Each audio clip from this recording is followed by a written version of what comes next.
What's one moment that made you go, that's it, I'm done? My parents handed my sister a set of keys tied with a satin ribbon and a mortgage she would not have to touch because they promised to cover what they called the heavy lifting. And while everyone clapped in our mother's over-decorated kitchen with its antique rooster clock and its fake Tuscan backsplash, my name floated like a forgotten grocery item at the bottom of the list.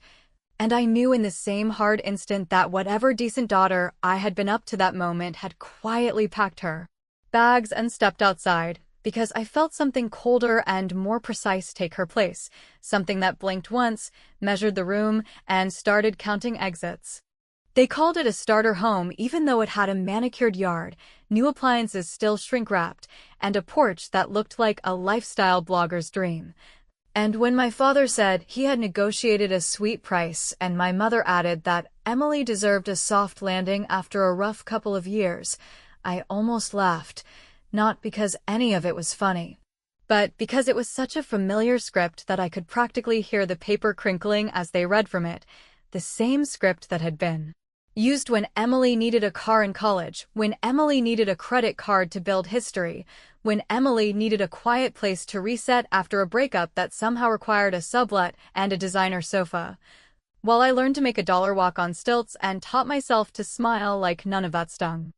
Emily hugged me with her perfumed hair sweeping across my cheek as if she were a benevolent princess blessing the peasant who had shown up on time, and she whispered that she hoped I was not mad, that this was not about favorites, that parents help where the need is urgent, and I, who had paid my own rent for years and kept a car held together by zip ties and prayer, said I was thrilled for her because I am, above all things, a woman who can hold two truths in one palm, the pleased for you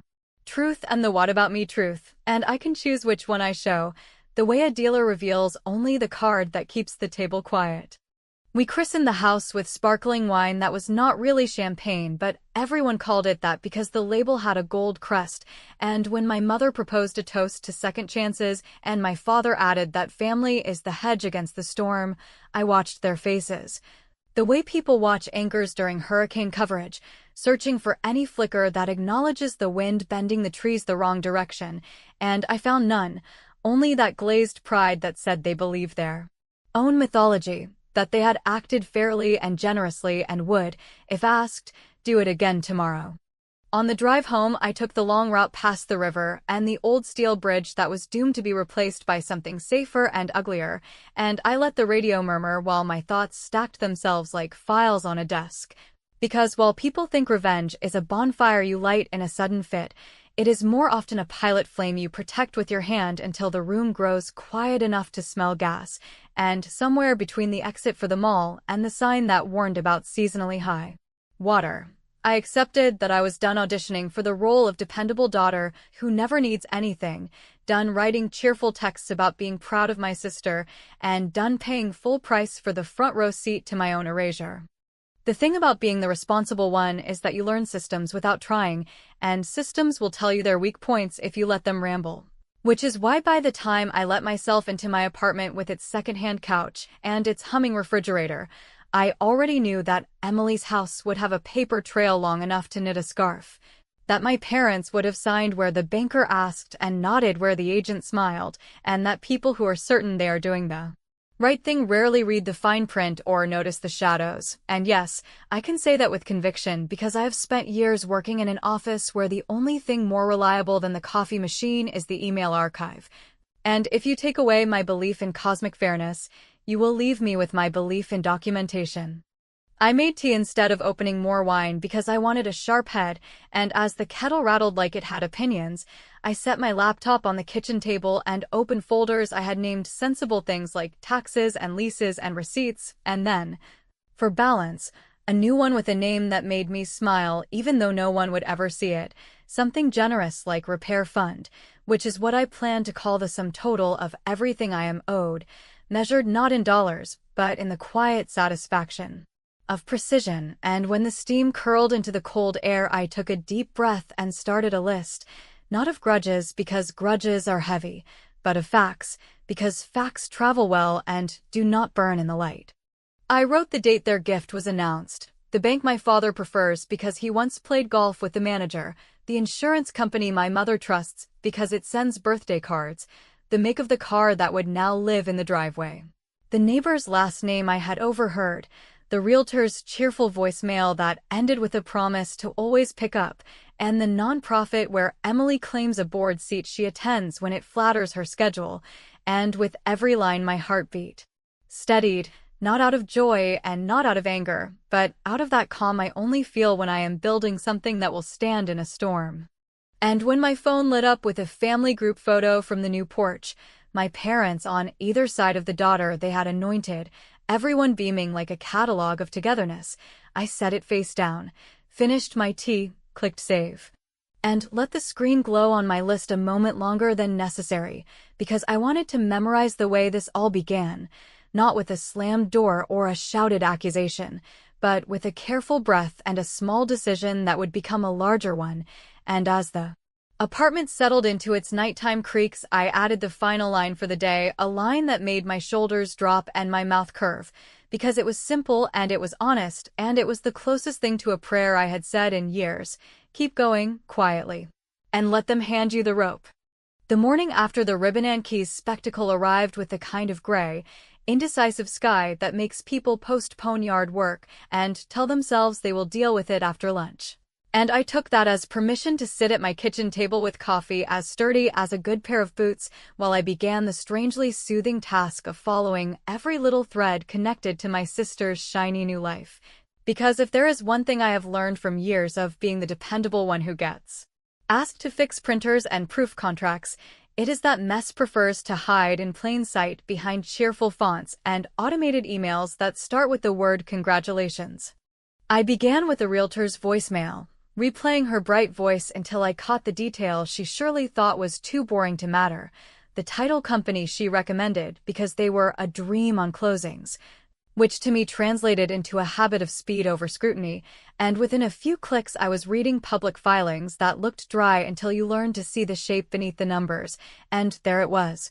The mortgage instrument listing my parents as non-occupant co-borrowers, which is a tidy way of saying the bank trusts their retirement more than it trusts my sister's pay stubs, and I sat back with that familiar split feeling again, one part sadness for how inevitable this had become, one part satisfaction that a first brick had settled into the foundation of what I was building, something steady and unglamorous that would not wobble when shoved. Because Emily cannot resist any arena where applause can be harvested by the handful, there were photos already proliferating, the porch from 3 angles, the kitchen island laden with charcuterie as if cured meat were a personality trait, a caption about gratitude and fresh starts, a promise to host everyone soon, and tucked among the hearts and You Go Girl comments was a neighbor tag that led me to a small homeowners association page, the kind that looks painfully wholesome until you read the bylaws about exterior paint colors and trash can placement, and that was where I saw the covenant requiring an application for any short-term rental activity. A footnote Emily had undoubtedly skimmed past, because rules bore her unless she is the one writing them for everyone else. I made a list of her recurring habits the way an amateur naturalist records bird sightings, her payday boutique sprees, her periodic retreats into silence when bills come due and she ghosts the utilities until someone shakes the tree, her tendency to turn new spaces into content machines because attention feels like oxygen, and I remembered the last time she moved, when she promised not to sublet the studio to a friend for quick cash and then did exactly that until a stranger called the landlord about a broken air conditioner and the entire life folded like a cheap lawn chair, and I thought, if past behavior is the best predictor, then the future is practically leaving me voicemails begging to be returned. In the afternoon, I called my mother under the pretense of borrowing a bundt pan for a coworker's birthday cake, a lie so small and domestic it practically wore an apron, and listened as she unspooled a story about how relieved she felt now that Emily would finally have stability, how the house would help her settle down and focus, how the mortgage was barely a blip because rates were favorable and the lender had been so kind. And I hummed at the right moments while placing a sticky note over the word kind, because lenders are professionals and kindness is a marketing color, not a policy, And when she said she hoped I understood that parents must triage based on need, I told her I did, which was true the way saying a storm is wet is true. Factual, but not exhaustive. By evening I had a folder that was no longer hypothetical, screenshots of guest room listings my sister had previously used and then deleted when lectures arrived. Evidence of that nonprofit board seat described in her bio as a passion project, but in reality attended twice a year when photos would be taken. A calendar of her brand partnership. Promises that always rode just ahead of invoices like skittish horses. And a copy of the association's letterhead ready to print, because even if I never used it, it steadied me to hold paper that suggested rules were not just decorations on a website. They were living things that could be woken with the right knock. I will admit that for a long minute I wrestled with a thin thread of guilt that insisted I should simply talk to her, tell her how this favoritism hollowed me out and made me brittle in places friends do not see. And yet the part of me that had sat at that kitchen table grinning while the keys rang like a little bell knew conversation would be theater with assigned roles. Me as the jealous scold and her as the wounded optimist promising to do better once the next windfall arrived. So instead, I chose something small, almost polite, the way a surgeon makes the tiniest first incision to understand the depth of the tissue before proceeding, which is how I found myself composing a concise, neighborly email from a new account with the most boring handle I could invent, addressed to the association board, asking a question in a tone so mild it could be served with tea, inquiring whether newly moved-in owners were permitted to advertise guest stays without first filing the required application, and attaching, purely for clarification, a few public screenshots of a listing that looked suspiciously like a certain pristine second bedroom, fragrant with gratitude and aggressively monetizable. When I pressed send and watched the little paper airplane vanish into the ether, I did not feel the fireworks of vengeance or the righteous heat of a courtroom speech, only the steady hush of a boat that finally catches the main current. And I closed the laptop with a palm that no longer trembled, because a reply would come in its own polite time and the rulebook would do some of the heavy lifting for me. And just as I turned off the light, my phone buzzed with a message from my father asking if I could, when I had a minute, help Emily understand her escrow because the numbers looked confusing and she was crying, which would have sent the old me leaping to decode spreadsheets and emotions, yet the new me, who measures exits and stores rope, smiled in the dark and typed a reply that looked helpful on the surface while quietly carving out the path I needed, a path that ended with a yes, I can look tomorrow, which is exactly when the association would open their inbox and the clock on my sister's first housewarming weekend would begin to tick in a rhythm she had never learned to count.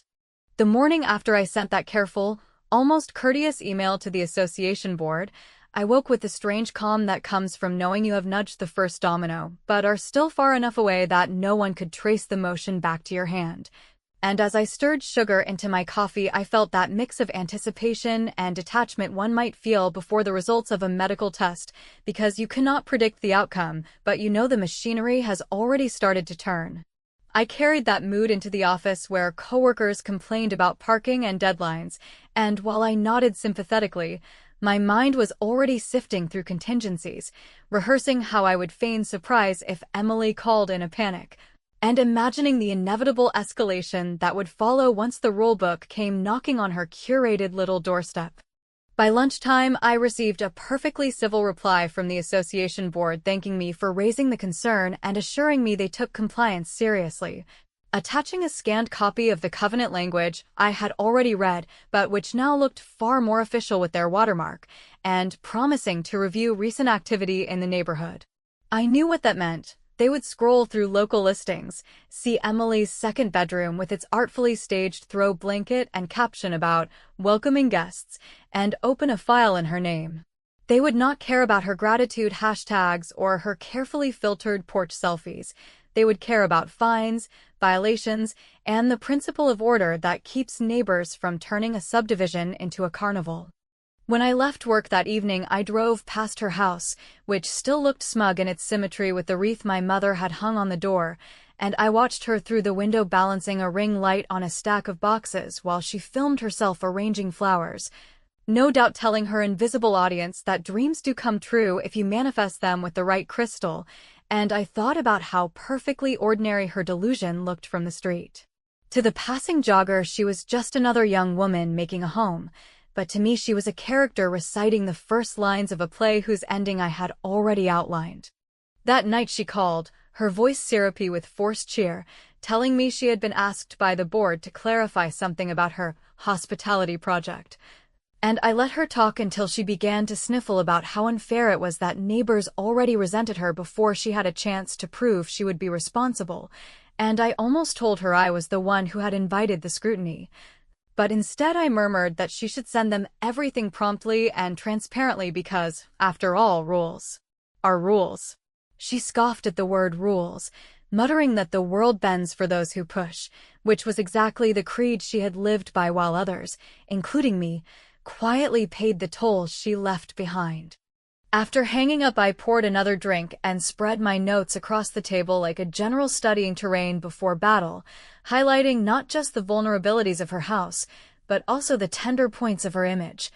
Because reputation was the currency she valued above even the money she begged from our parents, and if her glowing profile cracked in public view, the entire facade would crumble faster than any financial statement could manage. I mapped out her connections, the nonprofit board that valued photo ops more than attendance, the partnerships she flaunted with small brands hungry for exposure, the sympathetic acquaintances who repeated her stories without asking whether the numbers lined up. And I underlined the simple truth that none of them had any reason to verify her version of events until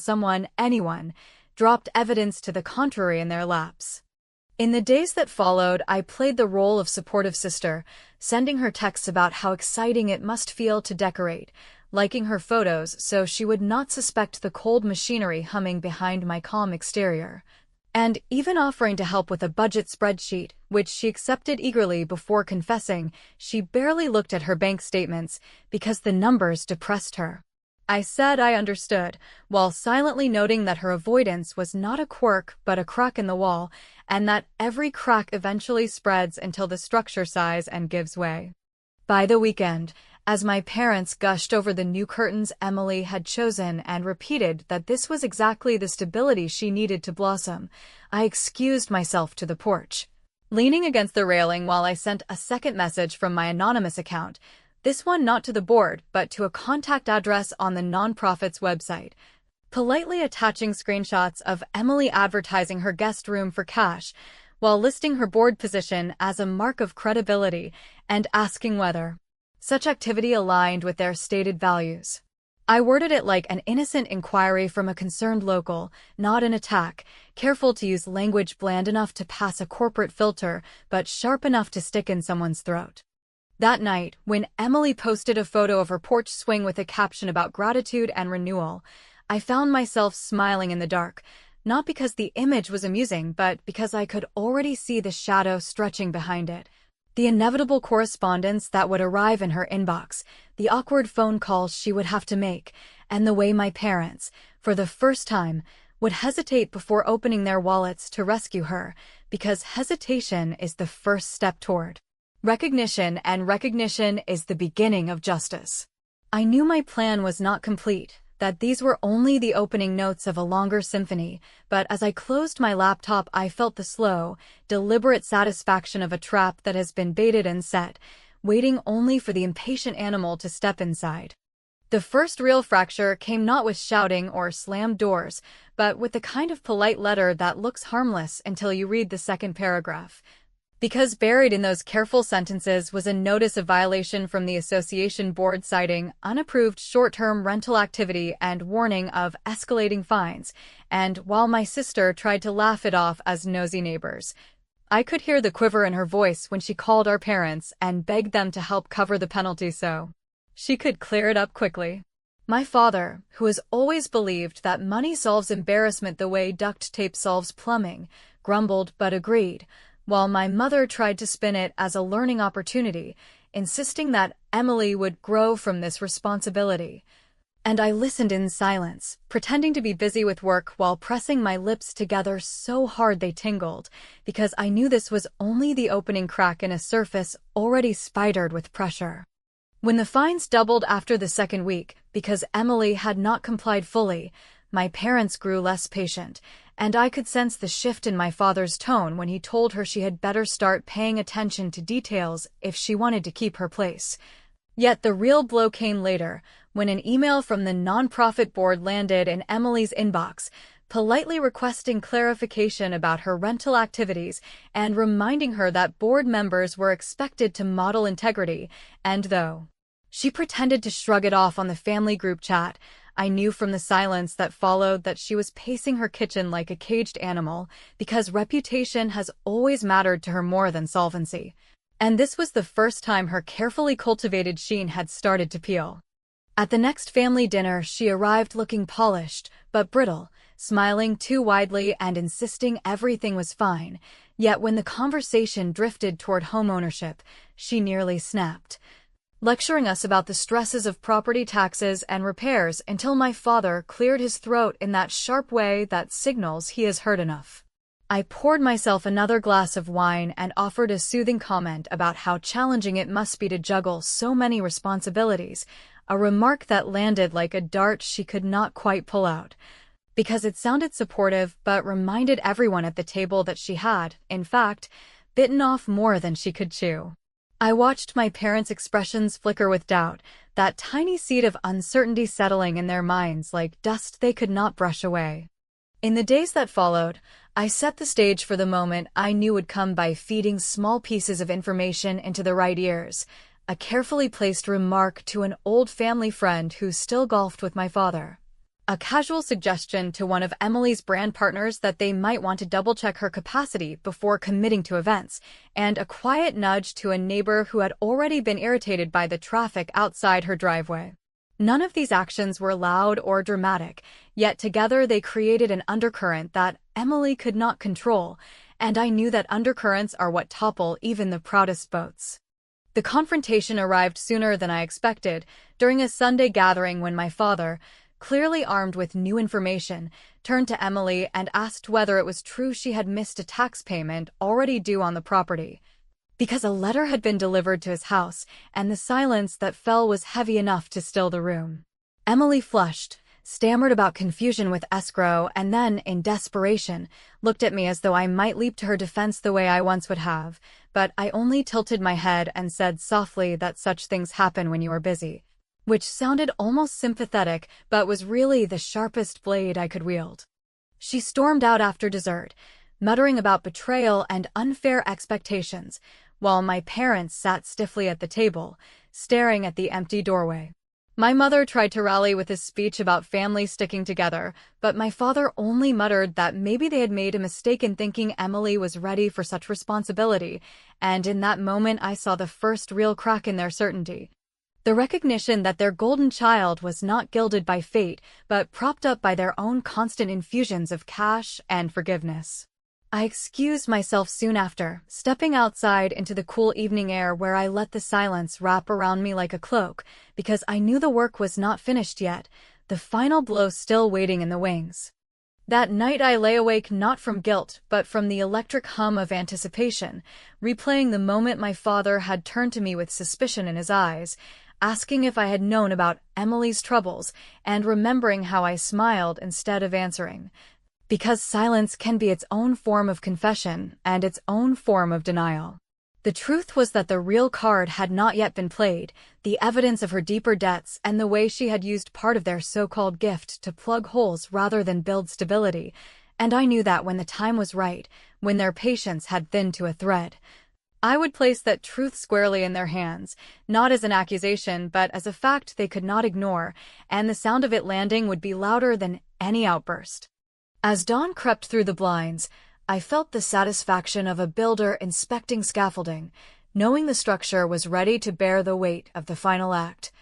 And though part of me still wondered whether I might be walking too close to a line that once crossed cannot be retraced, another part, colder and more practical, reminded me that they had drawn the map the day they handed her the keys and left me invisible at the table. I closed my eyes with a steady breath, letting the certainty settle. The brutal part had not yet come, but it was already on its way, and when it arrived, no one would be able to say they had not been warned by the silence I had carried for years.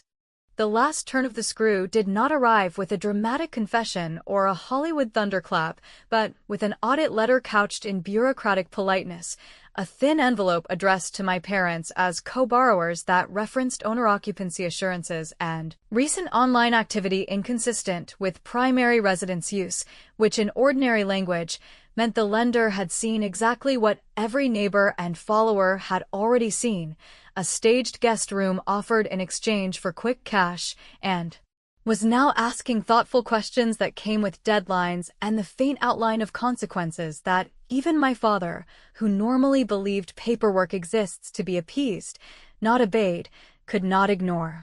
He called me to the house under the pretense of Sunday coffee, but laid the letter between us with the care people reserve for fragile heirlooms, and while my mother clattered around the kitchen pretending the kettle required her full attention, he asked,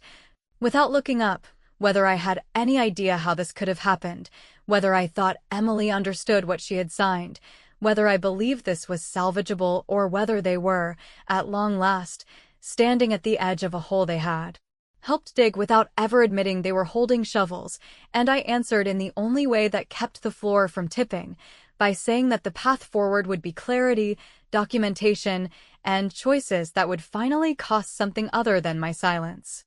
Emily arrived late, rosy with indignation and mascaraed for battle, waving a stack of printed screenshots that she claimed were taken out of context, declaring that everyone sublets sometimes and that rules are flexible for people trying to build something.